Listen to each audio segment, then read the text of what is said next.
Muy buenas tardes a todos los participantes. Les saludamos desde la Dirección de InfoSalud, Dirección General de Telesalud, Referencia y Urgencia del Ministerio de Salud. Empezaremos la telecapacitación programada para el día de hoy, miércoles 10 de junio, a cargo del equipo del Instituto Nacional de Salud del Niño del Ministerio de Salud. Quisiéramos recordarles que cualquier pregunta, duda o consulta pueden hacerlas llegar a través del chat en cualquier momento de la exposición para ser respondidas al final. Equipo del Instituto Nacional de Salud del Niño, aquí estamos atentos a su presentación. Adelante. Muchísimas gracias, doctor Roberto Ortega. Nuevamente el Instituto Nacional de Salud del Niño se hace presente. En esta oportunidad hemos invitado al servicio de otorrinolaringología y representando al servicio tenemos aquí presente a la doctora Graciela Lourdes Gamarra Peralta, quien va a compartir con ustedes este tema de importancia. Doctora Gamarra, bueno, el público a la espera. Bien. El tema que vamos a tratar el día de hoy, que nos han encomendado, es el tema de adenoiditis. Y bien, vamos a empezar definiendo que esto es una inflamación aguda del tejido adenoideo, ¿no? Que esto forma parte del anillo linfático de Waldeyer. Luego vamos a recordar un poquito la anatomía para poder recordar ello. Recordar que esta adenoides, que es una glándula que la tenemos todos cuando somos pequeños, sobre todo, está en la parte posterior de la rinofaringe. Y recordar también que esta adenoiditis es inusual, ¿no? Que se presente en forma aislada. O sea, una adenoiditis pura como tal no es tan frecuente, pero sí generalmente está asociada a una adenoamigdalitis, a una rinitis posiblemente. Vamos a recordar un poquito nuestra anatomía y recordar lo que es el anillo linfático de Waldeyer, ¿no? En la cual tenemos unos tejidos linfoideos, esto que estamos estudiando, que sería la adenoides, ¿no? Que está en la parte posterior de la rinofaringe, o que también se conoce como amígdala faringea.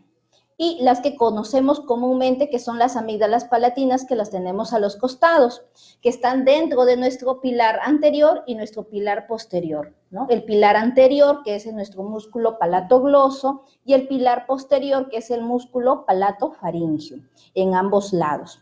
Asimismo, en la pared posterior de la faringe, vamos a encontrar unas granulaciones linfáticas, ¿no? Que también son consideradas que forman parte de esta estructura linfática. Lo otro son las amígdalas linguales, que están detrás de la B lingual de la lengua, ¿no? Asimismo, también se describe que a los costados de estas adenoides tenemos alrededor de la trompa de Eustaquio algún tejido linfoideo que también puede, digamos, participar y forma parte de este anillo de Waldeyer. Esto es para un resumen, ¿no? Recordar nuestras dos amígdalas palatinas, que son las más frecuentes, las amígdalas linguales y la adenoides o el tejido linfoideo nasofaringeo, que es lo que estamos estudiando ahora. Bien, esto de aquí es un tejido, digamos, ¿no? De elementos linfoteliales que van a rodear estas estructuras, todas estas aberturas externas que están dentro de la faringe, ¿no? Vamos a ver, esto de aquí son nuestras tonsilas, que comúnmente le decimos, o amígdalas palatinas, ¿no? Están alrededor. Vamos a ver, he puesto acá brevemente, no es el tema, pero vamos a tratar brevemente de las amígdalas y sobre todo para reconocer el grado de hipertrofia de amígdalas. Tenemos 4 grados que van del 1 al 4, ¿no? En donde dividiríamos en 4 segmentos, ¿no? Desde el pilar anterior hasta la úvula. La dividimos en 4 segmentos y el grado 1 sería una hipertrofia que va desde el 0 hasta el 25%, que sería el primer segmento. El grado 2 sería de 25 a 50%, el grado 3 de 50 a 75% y el grado 4 más allá del 75%. E incluso a la evaluación vamos a encontrar que incluso estas dos amígdalas como que están, digamos, en contacto, ¿no? Produciendo dificultad para una buena respiración. Un poco recordar nuestra histología, ¿no? Las amígdalas palatinas tienen un epitelio escamoso, estratificado, a diferencia también tiene criptas, tiene una cápsula, ¿verdad? A diferencia de lo que tiene la adenoides no tiene criptas, la adenoides no tiene cápsula, ¿no? Y el epitelio es pseudoestratificado pero ciliado, cilíndrico. Un sinónimo del adenoides es lo que les mencioné, amígdala faríngea o amígdala nasofaríngea. Esto en algunos casos se denomina ya de por sí adenoides a la hipertrofia del tejido que es linfoideo, que está situado en la parte posterior de la nasofaringe. La masa se conoce como adenoides y generalmente a veces se le dice ya adenoides cuando esto ya está con una hipertrofia. Obviamente, esto es parte, digamos, en forma fisiológica que comienza a presentarse desde temprana edad, que pueden ser los meses, hasta, digamos, a que llegan a la pubertad, en la cual ya hay una atrofia. Puede ser más o menos 13, 14 años, es variable, depende de cada persona en verdad. Características de cómo vamos a evidenciar este tejido linfoideo. Es de un color medio rosa, es una masa globular, digamos, no tiene criptas, como ya les mencioné, no tiene cápsula, a diferencia de la amígdala palatina, y está revestido del epitelio cilíndrico ciliado. ¿Cuál es el aporte sanguíneo? En este caso, está irrigado por la rama palatina ascendente de la arteria facial, está irrigado por la arteria faríngea ascendente y por la rama faríngea de la tercera parte de la arteria maxilar. En cuanto a los drenajes linfáticos, tenemos a los nódulos retrofaringios, parafaringios y yugulares profundos superiores, que es a donde iría el drenaje linfático. Esto lo he puesto para recordar el desarrollo cronológico en cuanto a lo que vendría a ser el tejido linfoideo. A la primera infancia tenemos a las amígdalas faríngeas, que es la adenoides que estamos hablando, y a las amígdalas tubáricas que les mencioné que están a las paredes laterales de estas adenoides. La adenoides en sí aparece al segundo mes de nacimiento, y eso es variable porque depende de cómo se vaya dando el desarrollo inmunológico del niño. Se puede desarrollar entre el primer y segundo año, alcanza un máximo tamaño aproximadamente entre los 4 a 7 años, involucionando después a partir de los 7 años, pero que también eso es variable, porque hay niños en el que comienza a evolucionar a los 7 años, involucionar es decir, disminuir ese tamaño, porque normalmente crece, digamos, este tejido linfoideo y normalmente también disminuye. O sea, no es ningún tumor, no es algo malo, pero es algo fisiológico que si es que comienza a generar molestias, que luego vamos a ver en la clínica, ahí ya amerita un tratamiento, sea médico y en algunos casos quirúrgico. En la segunda infancia ya se comienza a desarrollar las amígdalas palatinas, ¿no? Y es por eso que al inicio no podemos decir una amigdalitis aguda de repente en un bebé de 1 año, ¿no? A la edad adulta ya se van a ir desarrollando las amígdalas linguales. Un poco para hablar en cuanto a sería la fisiología inmunológica del adenoides, es que hay una depresión inmunofisiológica a los 8 meses de vida, y este tejido linfoideo como tal comienza a crecer, puede ser a partir de los 9 meses de vida, al año, a los 2 años.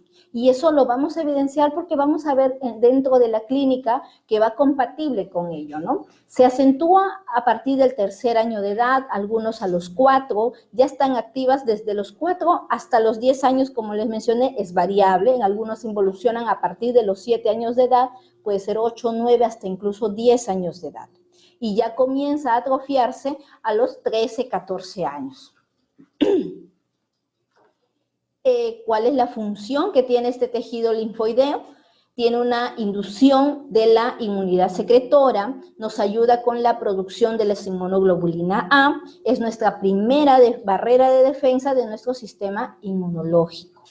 Y bien, entonces ahora ya conociendo y recordando un poco nuestra anatomía, vamos a mencionar a esta patología que la vamos a dividir como una adenitis aguda, adenoiditis crónica y cuál es el manejo tanto médico y quirúrgico. La adenoiditis aguda es así que, repetimos, es una inflamación aguda de este tejido linfoideo que se encuentra en la nasofaringe. Es un proceso obviamente inflamatorio y también puede ser infeccioso. Es por eso que en tratamiento médico puede requerir de antibióticos.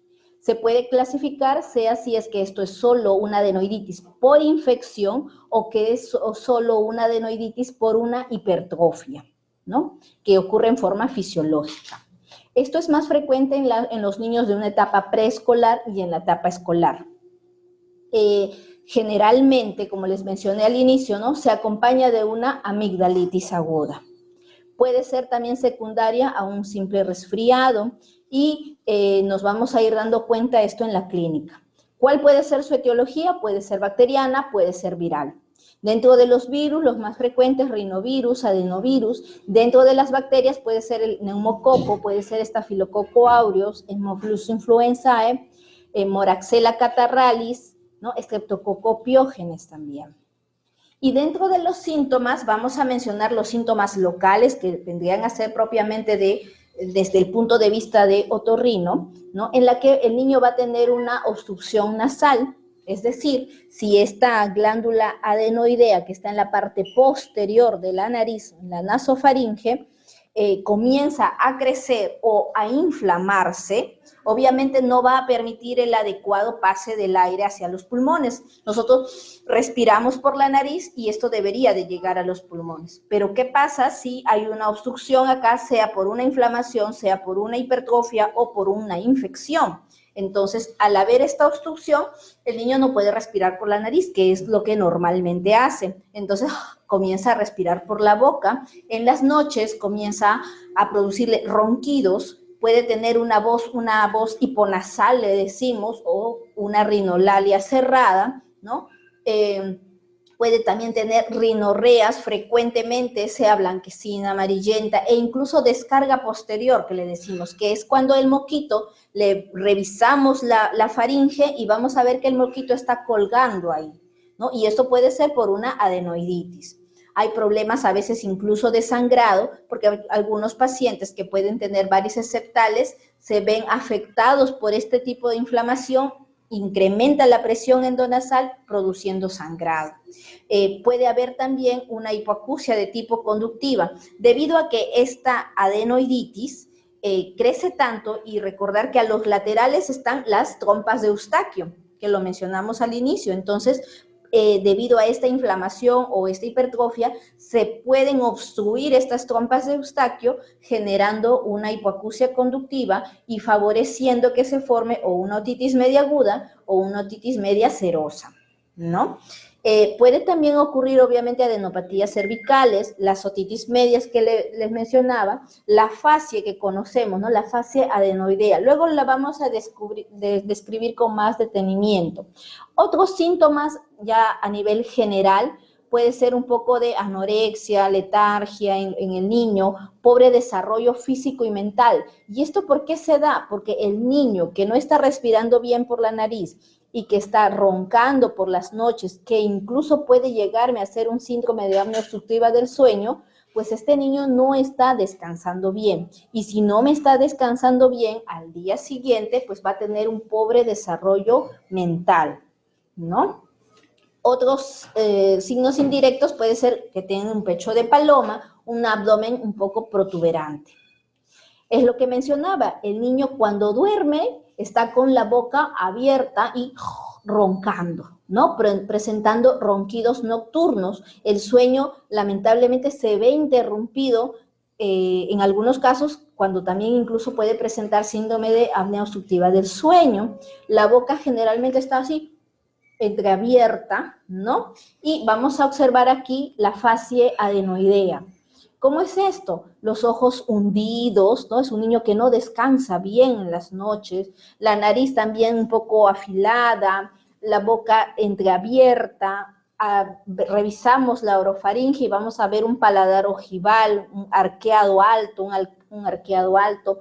Los dientes pueden estar apretados o incluso pueden estar de repente los incisivos superiores protuyendo, ¿no? Una cara opaca que se dice que puede parecer como si fuera una máscara, ¿no? A veces incluso con cierto babeo se les puede revisar, ¿no? El labio superior de repente un poco corto y el labio inferior un poco evertido, ¿no? La rinorrea que mencioné, que eso es parte de una fascia adenoidea. También tenemos manifestaciones auditivas en este tipo de adenoiditis. Por ejemplo, los que les mencioné, y esto se da, recordar, porque el crecimiento de la glándula o la infección de la glándula puede generar una obstrucción a nivel de la trompa de Eustaquio, generando síntomas de otitis media aguda o también una otitis media serosa o secretora, como dice acá. El paciente puede cursar con otalgias y si esta otitis media serosa se hace incluso de forma crónica, puede generar, al haber una hiperpresión negativa en el oído, puede generar una atelectasia de la membrana timpánica, ¿no? Que para eso también hay grados. La obstrucción que les mencioné en la trompa de Eustaquio, y si esto lamentablemente no lo tratamos a tiempo, puede llegar a una otitis media crónica que puede ser con perforación timpánica o sin perforación timpánica.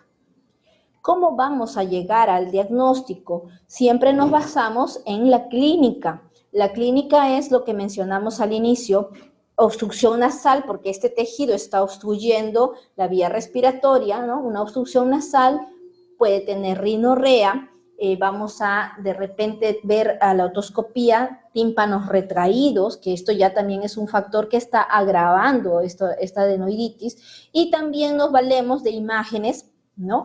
Que es la radiografía de cabo o una radiografía de nasofaringe lateral, en la que vamos a ver la masa del tejido linfoideo hipertrófico, y de acuerdo a eso vamos a valorar la obstrucción que tenga este paciente. Entonces, nos vamos a valer de una rinoscopía anterior. La rinoscopía anterior, recordar que en niños generalmente tenemos una buena iluminación y en los niños se puede, pues, de repente levantar un poquito la nariz y con una buena iluminación vamos a poder observar las fosas nasales, los cornetes, para ver en qué estado se encuentra, si hay o no rinorrea. Una rinoscopía posterior, esa sí ya no se hace. Lo que nosotros hacemos aquí es solo una rinoscopía anterior, que es lo mismo que se puede hacer con el espéculo nasal, si fuera ya un niño un poco más grandecito. Una rinoscopía posterior sí la podemos hacer de repente ya no con un espéculo nasal, sino de repente con una óptica, ¿no? De 0 grados, en la cual vamos a ver con un endoscopio ya la parte posterior de la nariz, y ahí sí ya vamos a evidenciar. ¿Y qué podríamos observar? Si hay imágenes de esto. Y una otoscopía, que es importante porque mencionamos de que puede haber una otitis media serosa, entonces de repente podemos ver un nivel hidroaéreo o unas membranas timpánicas opacas o incluso unas membranas timpánicas retraídas o peor aún con atelectasia. Entonces, vamos de acuerdo a ello valorar nuestro examen clínico, vamos a hacer obviamente nuestra historia clínica y pediremos sí un examen auxiliar, que sería en este caso la radiografía, para poder llegar a un diagnóstico. Para ello también nos valemos de una nasofaringofibroscopía, ¿no? Esto es un examen en la cual vamos a observar, mire, esto de aquí es la pared posterior de la nariz. Acá se encuentra la trompa de Eustaquio, esto sería la parte del tabique. Y aquí deberíamos de ver el tejido linfático adenoideo. En este caso está normal. En el caso en el del medio, vamos a observar que sí hay, esto de aquí es la vegetación, la adenoides, pero es en un grado, digamos, menor. Ya luego vamos a hablar de grados. Y el primero, el de acá de la izquierda, tiene ya una hipertrofia un poco más considerada, ¿no? Y podemos ver que incluso la luz por donde pasa el aire es este pequeño límite angosto, ¿no? A diferencia de este lado de acá y obviamente del lado derecho, que es una rinofibroscopía normal, ¿no? Sin tejido adenoideo. Y aquí es lo que mencionaba, vamos a observar los grados de hipertrofia de adenoides. No confundir con las amígdalas, que fue lo que enfocamos un poquito dentro de la parte de la anatomía. Las grados de hipertrofia en cuanto al adenoides tenemos grado 0, 1, 2 y 3. En el grado 0 es cuando no encontramos tejido de adenoides. ¿Ve? Esto es la parte de la nariz, acá está la parte posterior y es aquí donde podría concentrarse, digamos, el tejido adenoideo. Aquí no hay, está limpio y vemos que toda esta parte está permeable. En el grado 1 ya hay hipertrofia y se va a decir que va a haber una obstrucción hasta el 33%, digamos, de esta luz, digamos, ¿no? De esta luz de nasofaringe. Si ocupa hasta el 33%, se puede definir como si fuera una hipertrofia de un grado 1. Si hablamos de una hipertrofia de grado 2, es cuando ya nos estamos diciendo que esta obstrucción puede ser hasta de un 66% aproximadamente, ¿no? Y quiere decir que el calibre o la luz nasofaringea permeable ya es más estrecha. Y la del grado 3 es cuando ya hay una obstrucción completa. Entonces, ¿para qué me va a servir esta escala de grados, ¿no? Para definir que el grado 1 se puede considerar todavía dentro de lo normal, pero recordar que el grado 2 y el grado 3 necesitan de tratamiento quirúrgico, ¿ya? Para eso estamos colocando esto. Esta es la radiografía de cabo, ¿no? Que les mencioné, una radiografía de nasofaringe lateral, y en donde vamos a ver, esto es el tejido adenoideo. Esta es la nariz, ¿no? E incluso a veces pedimos que sea en una posición de hiperextensión y con la boca entreabierta, ¿no? Para poder valorar bien la luz de la nasofaringe. La luz de nasofaringe es esta parte negruzca que estamos viendo. Todo esto de acá es una hipertrofia de la glándula de adenoides. Es válido hacer un diagnóstico diferencial, ¿no? Porque si bien es cierto, rinorrea, obstrucción nasal, ¿no? Digamos, son síntomas que también están en otras patologías. Importantísimo es hacer el diagnóstico diferencial de un cuerpo extraño en fosa nasal. Para esto, ¿de qué tenemos que valer? Un cuerpo extraño generalmente es unilateral. Entonces, la rinorrea no va a ser bilateral, como en este caso de la adenoiditis que estamos hablando. En el cuerpo extraño, la rinorrea es unilateral, en una sola fosa nasal. Y es una rinorrea fétida, más aún dependiendo del tiempo que ya tenga este cuerpo extraño en la fosa nasal, ¿no?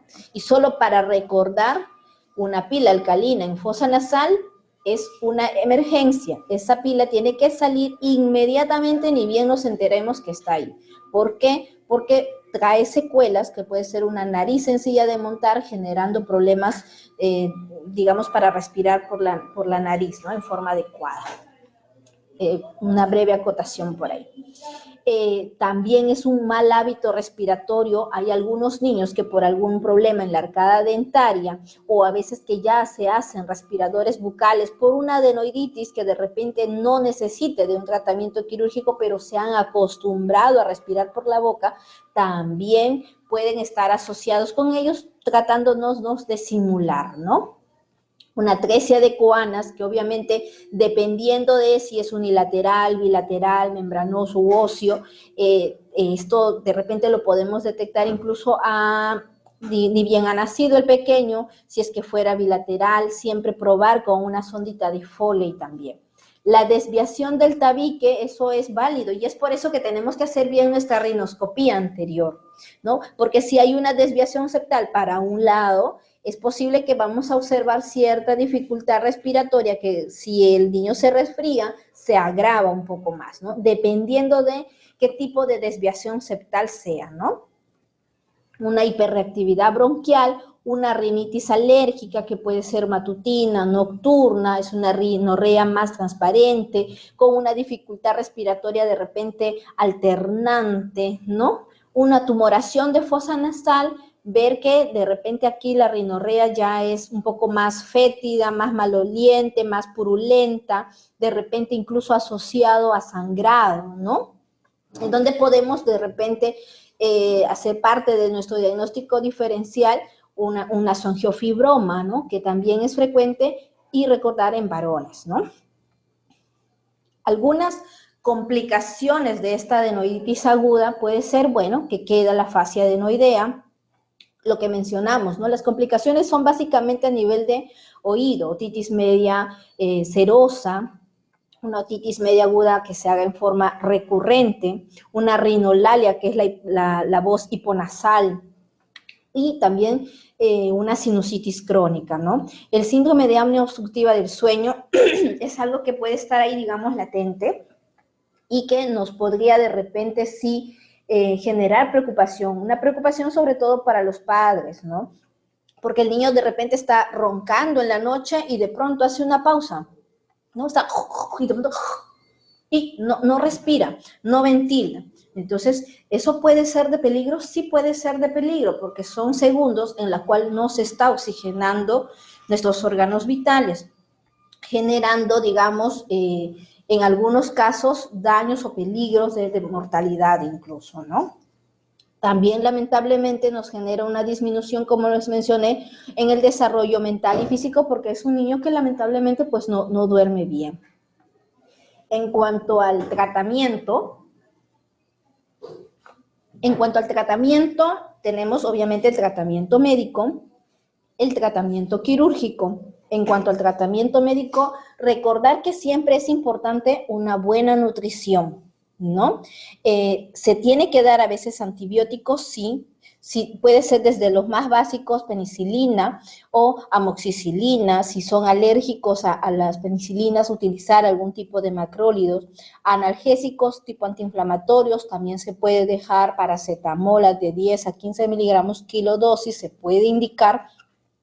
En algunos casos se puede dejar gotas descongestionantes nasales, que incluso se podría indicar mejor como unos lavados nasales, ¿no? ¿Para qué? Para que pueda de esta forma limpiar. Cuando son más pequeñitos, digamos 1 año a 2 años, todavía ellos no pueden sonar bien la nariz, entonces podemos dejar suero fisiológico de repente y una perilla para poder aspirar, y esto nos va a ayudar a que el niño pueda respirar mejor, porque alrededor del adenoide se va a juntar, digamos, la rinorrea, y eso es lo que vamos a observar, que cae por la garganta y que también está cayendo por la nariz, y necesitamos de limpiar esto para que pueda despejarse y produciendo una buena ventilación nasal. En cuanto al tratamiento quirúrgico, pues tenemos 2 procedimientos aquí que lo hacemos nosotros los otorrinolaringólogos, ¿no? Que sería la adenoidectomía, ¿no? Que es una cirugía en la cual se retira el tejido linfoideo que se encuentra en la adenoides. Y puede el otro procedimiento, si es que hay una afectación del oído, luego vamos a hablar de las indicaciones de la cirugía, ¿no? En la cual se hace una miringotomía, que es una incisión a nivel de la membrana timpánica con una inserción de unos tubos de ventilación. El otro es lo que mencioné, que es la adenoiditis crónica, en la cual también hay una afectación inflamatoria o infecciosa de la amígdala faríngea, que es la adenoides. Aquí a veces ya hay cambios irreversibles, que puede ser fibrosis, necrosis, destrucción de esta trama linfoide y epitelial, ¿no? Produciendo como consecuencia de ello una proliferación bacteriana, digamos, ¿no? En el estroma. ¿Cómo definimos una adenoiditis crónica? Al menos 4 episodios al año, y los síntomas que más o menos hemos mencionado, pero ya en un promedio de, digamos, de tiempo mayor, ¿no? Una obstrucción nasal crónica, estar ya meses de repente con una respiración bucal o una respiración en la cual está siempre el niño con la boca entreabierta, ¿no? Duerme y está de repente babeando en la almohada, ¿no? Una tos crónica, y la tos crónica es porque tiene la descarga posterior, ¿no? Que es lo que decía que se evidencia al ver la orofaringe. Puede ser en algunos casos febrícula, anorexia, y que luego de repente también lo podamos corroborar con una radiografía, ¿no? Algunos síntomas que me pueden ayudar de repente para diferenciar una adenoiditis aguda de una adenoiditis crónica, pues en la adenoiditis aguda tenemos la obstrucción nasal, en la crónica es una obstrucción nasal pero de mayor tiempo, ¿no? O sea, en forma crónica. La rinorrea puede ser anterior, puede ser posterior también en una aguda, pero en la crónica ya esto está, digamos, bien establecido, ¿no? No puede respirar bien por la nariz, es un respirador bucal netamente, puede tener tos crónica, ronquidos y en el peor de los casos un SAOS, ¿no? Como consecuencia de esta adenoiditis crónica, ya también se generan alteraciones o malformaciones de la arcada dentaria, ¿no? Produciendo de repente una mordida abierta o una mordida un poco profunda e incluso una mordida cruzada, ¿no? La hipertrofia de adenoides, que es lo que observamos aquí, ¿no? Vamos a observar en una radiografía de cabo que vemos que no hay un buen pasaje, ¿no? La luz nasofaringea está bien restringida aquí, que también se acompaña generalmente, no siempre, pero se acompaña de hipertrofia también de amígdalas, ¿no? Como veremos acá, este es un grado 4, ¿no? De una hipertrofia de amígdalas palatinas. Recordemos de nuevo, ¿no? También se valora esto en una adenoiditis crónica, los grados de obstrucción nasal, un grado 1 hasta 33%, un grado 2 hasta 66% y un grado 3 cuando hay la obstrucción completa, ¿no? Y sí, recordemos lo que les mencioné, grado 2 y grado 3 son quirúrgicos, el grado 1 no. En cuanto al tratamiento, ¿qué podemos hacer? Siempre hay que hacer el descarte de una sinusitis. ¿Por qué? Porque está una rinorrea de repente purulenta de más de 7 días, ¿no? Que es lo que nos hace sospechar una sinusitis. Hay obstrucción nasal, otro síntoma mayor de sinusitis. Entonces tenemos que de repente, si es que hay una gran sospecha, dar tratamiento y de repente por ahí valorar con una radiografía de senos paranasales, ¿no? Sobre todo en los pequeños. Y si estamos pensando que esto es una adenoiditis aguda, pues damos el tratamiento médico que mencionamos. Si esto es crónico, también se da el tratamiento médico. Y si obviamente con el tratamiento médico se mejoró el problema, entonces ahí nada más quedaría. Pero si no hubiera mejoría a pesar del tratamiento médico, es ahí donde se plantea la cirugía que sería adenoidectomía, ¿no? Y si esto es solo por hiperplasia o hipertrofia, y la molestia es aquí más obstructiva, de repente no es que le genere moquitos, sino que le genera ronquidos y la respiración bucal. Entonces aquí ya estamos hablando de una clínica más obstructiva que infecciosa. En este caso ya no necesita del tratamiento médico, pero sí, dependiendo del grado de obstrucción que hemos revisado, realizar las adenoidectomías, ¿no? En cuanto al tratamiento médico, pues siempre de inicio es un poco sintomático, si es que más aún si está añadido con fiebre, dolor, dejar paracetamol, como les dije, de 10 a 15 miligramos kilodosis. Se puede asociar algún mucolítico y expectorante. En algunos casos incluso, cuando vemos que hay demasiada rinorrea, podemos dejar bueno, por decir alguna marca, un rinoflumucil, que sería acetilcisteína en spray nasal, ¿no?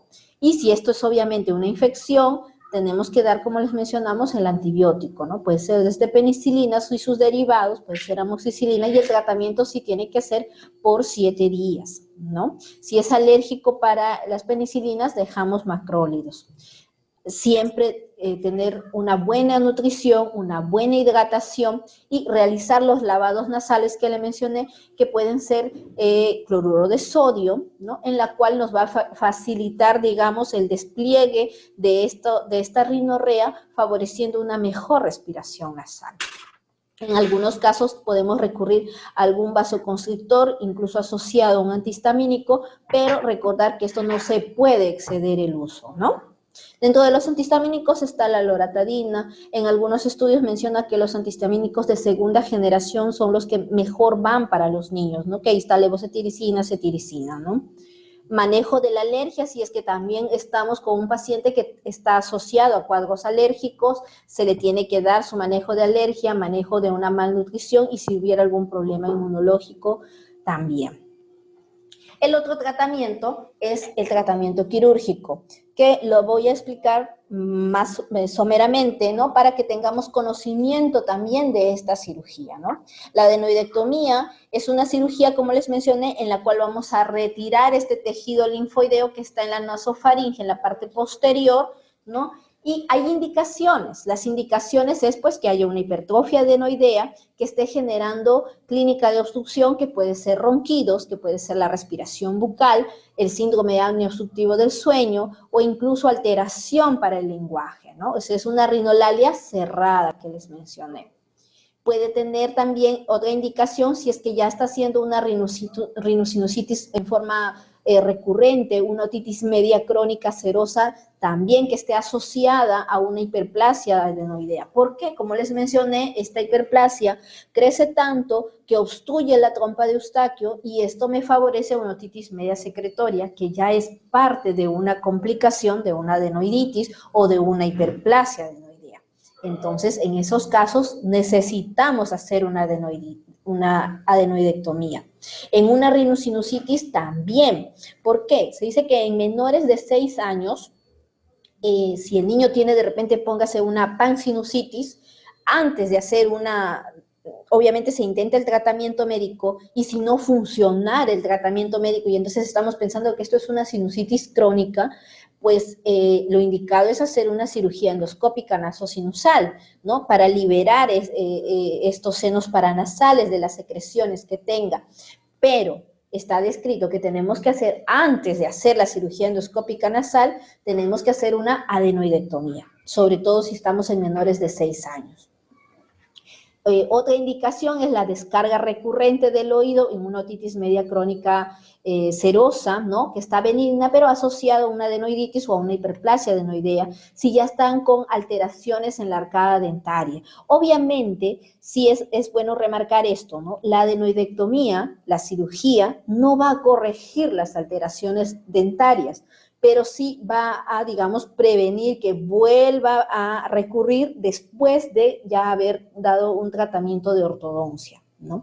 Ahí es donde se maneja esto en forma, digamos, multidisciplinaria junto con los odontólogos o maxilofacial para que puedan hacer un tratamiento ortodóntico al paciente, de esta forma mejorar su respiración, ¿no? Y su malformación dentaria que está ocurriendo, ¿no? Maloclusión.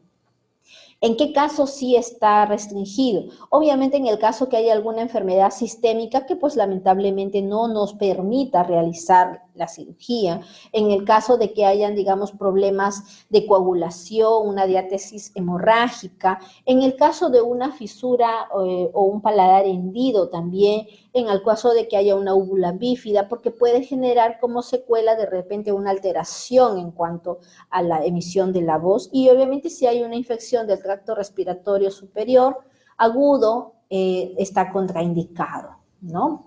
Este tipo de cirugías siempre se hace con anestesia general, ¿no? El paciente está con una intubación orotraqueal. ¿Cómo es la posición en sala de operaciones? Le pedimos siempre al anestesiólogo que nos ayude con un rodete acá entre los hombros y un picarón para la cabeza, ¿no? Esa es la posición en la que va a estar con un poquito de hiperextensión. En cuanto a los pasos, tenemos a un separador que le decimos el abreboca autoestático, ¿no? Y de tal forma que podamos exponer bien la parte de la cavidad oral. Tenemos un elevador de úvula o de paladar y con ello vamos a poder revisar qué tanto está de hipertrófico o de hiperplásico este tejido. Vamos con ello a confirmar nuestro diagnóstico. Es más, incluso se dice que se puede hacer una palpación digital. ¿Con qué intención? Con la intención de que esos tejidos linfoideos que mencioné que están alrededor de la trompa de Eustaquio, las tubáricas, de repente las podemos llevar un poquito hacia el centro para que con la cirugía podamos retirarse. Tenemos esta cirugía, la realizamos con unas curetas adenoideas, ¿no? Hay algunas con protector, unas sin protector, algunos dicen que tiene su contra también el protector porque, digamos, podemos profundizar un poco más, ¿no? Y se puede generar más daño. Acá usamos curetas adenoideas sin protector, ¿no? Y vamos a llevar esta cureta hacia la parte posterior y superior de la nasofaringe y de tal forma que se pueda enganchar, digamos, ¿no? Esto de aquí se puede enganchar con la adenoides y podemos arrastrar hacia abajo para poder retirar el tejido difoideo, ¿no? Eso se hace como un movimiento de barrido, ¿no? En la cual vamos a retirar esto de aquí y obviamente las laterales que mencionaba, las tubáricas, de repente a veces se prefiere no tocar, y si es que vemos que es demasiado, también con unas curetas, pero de menor tamaño, ¿no? Para eso tenemos medidas acá. Obviamente se tiene que hacer hemostasia porque esto produce regular sangrado, y se coloca, digamos, un tapón a nivel de la nasofaringe. Con esto realizamos una buena hemostasia y obviamente después de retirar este tapón, hacer una buena revisión. Está descrito, ¿no?, que si no se controla esto, incluso se puede dejar un paquete nasal ahí por 24 horas. Gracias a Dios, en la práctica no hemos tenido ese inconveniente. Se puede realizar de repente, si vemos por ahí algún puntos de sangrado, con electrocauterio también, ¿no? Esto es básicamente el procedimiento. Esto es la cureta. El paciente está acá en hiperextensión. Deberíamos tener acá un separador, esto es una gráfica, lógico, y con la cureta nos vamos a ir hasta arriba y vamos a enganchar acá la adenoides. Y luego vamos a hacer un barrido para poder retirar esta adenoides, ¿no? Y ahí se coloca el tapón de gasa para hacer la hemostasia. Actualmente también se habla de adenoidectomía endoscópica, ¿no?, que en algunos centros se vienen realizando, ¿no? Se puede realizar esto, ¿por qué? Porque nos permite una mejor visualización, digamos, ¿no?, con la óptica, que puede ser una adectomía endoscópica nasal, ¿no?, en la cual la óptica podemos ingresar por la nariz, o también puede ser una endoscópica oral, en cuanto que la óptica entraría por la cavidad oral, ¿no? Y siempre se hace con cureta, por lo menos en esta institución lo venimos haciendo con cureta, pero también se describe que puede hacerse con un debridador, e incluso ahora se habla de una adenoidectomía con coblator, ¿no?, que es básicamente esta de aquí, en la cual se trabaja ya con una ablación fría. Es como el cauterio, pero el calor varía entre 40 y 80 grados, que es muchísimo menor que la cauterización que se utiliza con el electrocauterio, ¿no?, en la cual vamos a, digamos, ablacionar estos tejidos, ¿no? La ventaja de este procedimiento con este equipo, que es el coblator, es la reducción del sangrado y del dolor posoperatorio. Obviamente los costos son un poco más altos, ¿no?, por el equipo en sí. ¿Qué cuidados posoperatorios hay que tener? Y esto siempre es bueno saber, porque por ahí puede venir un niño, ¿no?, hacia nosotros, que tiene el antecedente de que se ha operado hace 1 o 2 días, ¿no? En cuanto a la atención general inmediata, pues obviamente el paciente tiene que estar en posición semisentado, con una cabecera de 30 grados, hasta que pueda recuperarse, eso ya en sala de recuperación. Siempre vigilar y estar atentos a si haya un sangrado en la nariz o un sangrado por la boca. Vigilar obviamente nuestros signos vitales, frecuencia cardíaca, respiratoria, presión arterial. En cuanto a la dieta, cuando el paciente ya esté recuperado, ya haya pasado ya el tiempo de la anestesia, puede tomar líquidos, ¿no? Se recomienda siempre un poco entre frío o helado al inicio, porque eso va a sentir un gran alivio el paciente, ¿no? Se dejan también gotas salinas nasales para que no se llene de mucha mucosidad ahí en esa zona, ¿no? Analgésicos, obviamente, si el paciente va a estar hospitalizado, acá por norma se quedan 24 horas el paciente después de la operación, por el riesgo del sangrado que está descrito, ¿no? Pueden ser los analgésicos, sea endovenoso u oral. También se dejan antibióticos por 1 semana. Y como les decía, ¿no?, el paciente generalmente es dado de alta a las 24 horas después de la operación, salvo que exista alguna complicación, sea un vómito, algún dolor de repente, ¿no? Y dentro de unas 2 semanas ya el paciente está de alta en cuanto a la cirugía. ¿Qué complicaciones puede haber? Lógico que puede haber complicaciones siempre en una cirugía. Dentro de ellas está pues el sangrado, ¿no?, que puede ser intraoperatorio o puede ser también posoperatorio. Y es por eso que se pide vigilar este sangrado, por lo menos 1 semana, ¿ya? La lesión también puede ser a nivel de la trompa de Eustaquio, dependiendo, por eso es que hay técnicas para este tipo de cirugías, ¿no? En algunos casos se puede afectar la musculatura de la faringe, y en el peor de los casos te puede afectar el hueso, ¿no?, algunas vértebras. También puede ocurrir el síndrome de Griesel, ¿no? Que es en la cual el paciente va a estar de repente cursando con un dolor de cuello o una tortícolis incluso que puede estar desarrollando, que es por algún espasmo de estos músculos paraespinales, ¿no? Que es por, digamos, la posición en algunos casos durante la operación. Puede ocurrir una estenosis nasofaringea y otra complicación es que recurra esto. Y esto puede ocurrir incluso en pacientes que de repente se hace el procedimiento a muy temprana edad, ¿no? Generalmente siempre este tipo de lesiones buscamos operarlo a partir de los 3 años de edad, pero como les dije, a partir de los 9, 10 meses ya se está desarrollando y en algunos ya comienza a hiperplasearse un poco más de lo habitual. Entonces viene un niño de año y medio, 2 años de repente que ya está realizándome un SAOS, un síndrome de apnea obstructiva del sueño, en la cual es indicación inmediata de hacer la cirugía. Ni modo, ese niño todavía de repente yo lo opero a los 3 años de edad y todavía tiene un periodo en el que pues normalmente va a seguir creciendo este tejido linfoideo, ¿no? Entonces, por eso es que puede haber el riesgo de recurrencia en algunos casos. Y bien, eso es lo que quería presentarles, ¿no? Como el tema de adenoiditis que hemos desarrollado el día de hoy, ¿no? ¿Alguna consulta, algo que deseen? Estamos para responderles. Excelente, doctora, felicitaciones. Doctora Graciela Gamarra, especialista en otorrinolaringología del Instituto Nacional de Salud del Niño Ministerio de Salud, por esta excelente presentación. Agradecemos a todos los participantes. Si tienen más preguntas, por favor, hacerlas a través del chat. Doctora Graciela Gamarra, sí nos han hecho algunas preguntas. Principalmente nos han preguntado cómo hacer el diagnóstico precoz en atención primaria y cuándo hacer la referencia al otorrinolaringólogo, el especialista.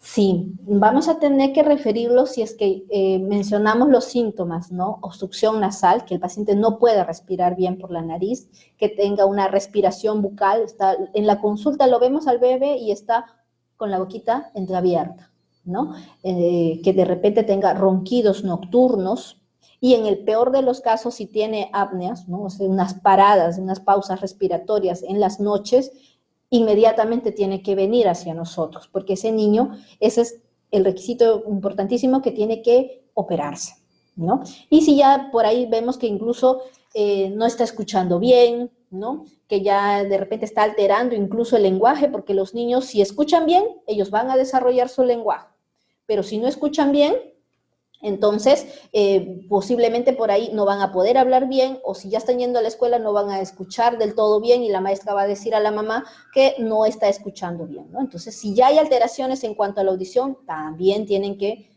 derivarse hacia nosotros. Excelente, doctora Gamarra, muy importante.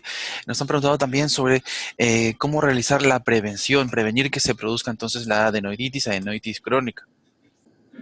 Lo que pasa es que esta adenoiditis, como mencioné, es por inflamación, infección o hiperplasia, ¿no? Un crecimiento que es lamentablemente en forma fisiológica, ¿no? Entonces, todos hemos pasado por ello, solo que no a todos nos ha generado molestias, que es la obstrucción. Entonces, de repente podría ayudarnos, ¿no? Las soluciones nasales para poder irrigar esto, si es que se llenara de repente alrededor del adenoides una secreción para que pueda limpiar y favoreciendo que pueda respirar un poco mejor el niño, ¿no? Que básicamente no sería una prevención de repente primaria, sino secundaria, ¿no? Excelente, doctora, muchísimas gracias. Nos han preguntado también sobre la fascia adenoidea. ¿Cómo prevenir, cómo se forma la fascia adenoidea, cómo prevenirla y también si es reversible? Como mencioné, es una complicación ya de una adenoiditis crónica, ¿no? Y es parte ya de algo que no es agudo, sino que ya es crónico. Entonces, la fascia adenoidea la vamos a observar como más o menos hemos visto en alguno de los gráficos, ¿no? A ver, de repente retrocedemos para que podamos verlo. Acá, esta es la que encontré, pero esta me gusta un poco más, ¿no? Esta es la fascia que más vemos, ¿no? El niño que está con la boquita entreabierta, los dientes protuidos, el labio inferior evertido, el labio superior corto, ¿no? Esta cara como si fuera como una máscara, ¿no? Eso es lo que vamos a ver. Y los ojitos hundidos, ¿no? Los ojitos de repente de estos niños que no duermen bien, no tienen un buen descanso. Entonces, eso es la fascia adenoidea, pero lamentablemente es una complicación, ¿no? Ya de una adenoiditis crónica. No deberíamos que de repente esperar a que llegue esto, pero a veces pues tenemos que concientizar a los padres, porque lamentablemente es cierto y es válido el temor que tienen los padres en cuanto al tratamiento quirúrgico en algunos casos que necesiten, ¿no? Y deciden esperar, y ya cuando ya el niño tiene 8 o 9 años, ya lamentablemente la fascia la tienen establecida, las alteraciones dentales también ya es una complicación de ello, entonces un poco difícil de repente ya manejar eso, ¿no? Excelente, doctora, muy importante entonces. Nos han preguntado también, buenos días, doctora, ¿de qué edad es posible la operación en niños? Como les dije, puede ser a partir de los 3 años de edad, ¿no? Idealmente, salvo, pues, como les dije, que de repente un niñito de 2 años me esté haciendo síndrome de apnea obstructiva del sueño, tendríamos que entrar antes. Excelente, doctora. Nos preguntan también, ¿realizado el tratamiento quirúrgico, es seguro que ya no vuelva a aparecer la adenoiditis? También les comenté eso por si acaso, porque puede haber recurrencia. A más temprana edad que hagamos la intervención quirúrgica, es más frecuente y válido que pueda haber una recurrencia de la enfermedad, ¿no? Muchísimas gracias, doctora. También nos han preguntado sobre si se puede usar corticoides nasales.